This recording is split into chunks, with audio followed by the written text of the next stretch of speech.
நம்ம நம்ம தலைப்பகுதியை வரையலாம்.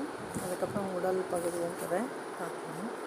இதில் பார்த்தோன்னா பிரெயின் இருக்குன்னு தெரியும். பின்னாடி நம்ம சென்ஸ் ஆர்கன்ஸான காது, கண், மூக்கு, சுவைக்கான உணர்வுக்கான வாய், நாக்கு எல்லாம் இருக்குது. ஸ்கின்னும் இருக்குது. ஸ்கின் மட்டும் எக்ஸ்டெண்டடாக உடம்பு ஃபுல்லாக இருக்குது. இதெல்லாம் சென்ஸ் ஆர்கன்ஸ். மூளைக்கு உடனடியாக தகவல்கள் சொல்கிறதுக்கு தேவையான விஷயம்.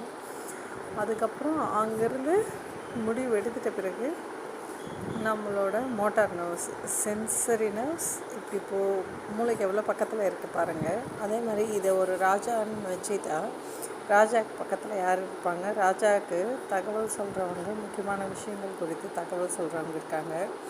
எல்லாருமே ராஜாவுக்கு பக்கத்தில் இருக்காங்க. ஒரு வெரைட்டி ஆஃப் ஆள் மட்டும் தேசம் ஃபுல்லாக இருக்கிற மாதிரி, உடம்பு ஃபுல்லாக அந்த ஸ்கின் இருக்கிற மாதிரி இருக்காங்க. அதே மாதிரி ராஜா சொல்கிறத செய்யறதுக்கு டிபார்ட்மெண்ட்டாக இருக்காங்கன்னு நமக்கு புரியுது. 33 இது இருக்குது,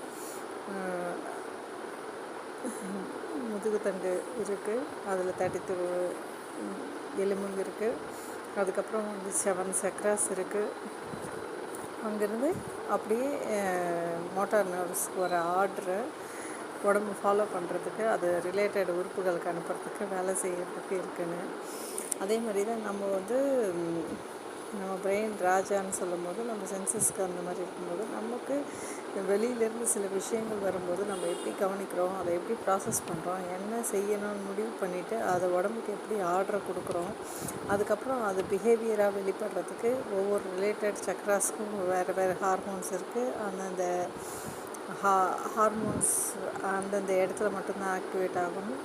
வேறு எங்கே சுரந்தாலும் ஒவ்வொரு இடத்துல சுரக்கிறதும் ஒவ்வொரு விஷயத்தையும் எப்படி ஆக்டிவேட் பண்ணணும் நிறையா இருக்குதுன்னு நமக்கு தெரியுது.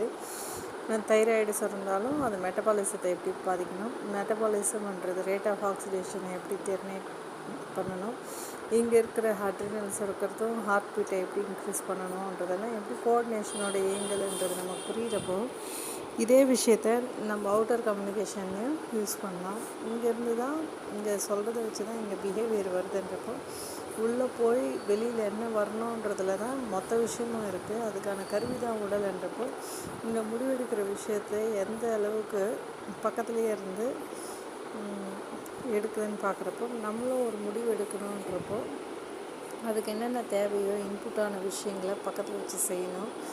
அதுக்கப்புறம் அதை செய்கிறதுக்கு தேவையான பிளான் பண்ணி, அதுக்கு தேவையான விஷயங்களை கேதர் பண்ணி, அதுக்கு தேவையான எமோஷன்ஸ், ஹார்மோன்ஸ் அதெல்லாம் இப்படி எங்கே வேலை செய்யுது, அதுக்கு தேவையான அந்த எமோஷன்ஸ், ஹார்மோன்ஸை பொறுத்து எனர்ஜி, அதுக்கான பிளான் எல்லாம் ஒவ்வொரு இடத்துலையும் எப்படி எக்ஸிக்யூட் ஆகுது. அதே மாதிரி ஒரு விஷயத்தை நம்ம செய்ய ஆரம்பித்தோம்னா எல்லாமே பேட்டர்னில் இருக்குன்னு பார்த்துருக்கோம். அதே மாதிரி இந்த பேட்டர்னை நம்ம பார்க்க முடியும்.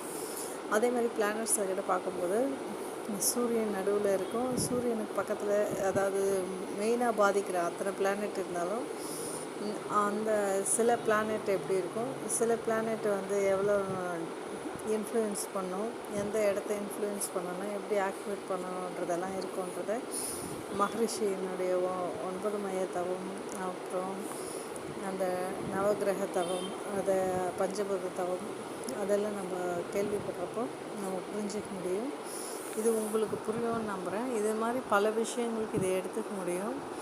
நம்ம ஒரு விஷயத்தை பிளான் பண்ணுறப்ப கூட அதை சக்ஸஸ்ஃபுல்லாக கொண்டு போனோன்னா அதுக்கு நெருக்கமாக தேவையான இன்புட்டான விஷயங்களை என்ன தகவலின் அடிப்படையில் நம்ம முடிவு எடுக்கணும், எந்த தகவல்களை நம்ம எடுத்துகிட்டு அதை கன்சிடர் பண்ணணும், முடிவு எடுத்துகிட்ட பிறகு அதை செயல்படுத்தணுன்னா அதுக்கு என்ன பிளான் வேணுன்றது இந்த 2 பார்ட்டாக பிரிக்கிறோம்.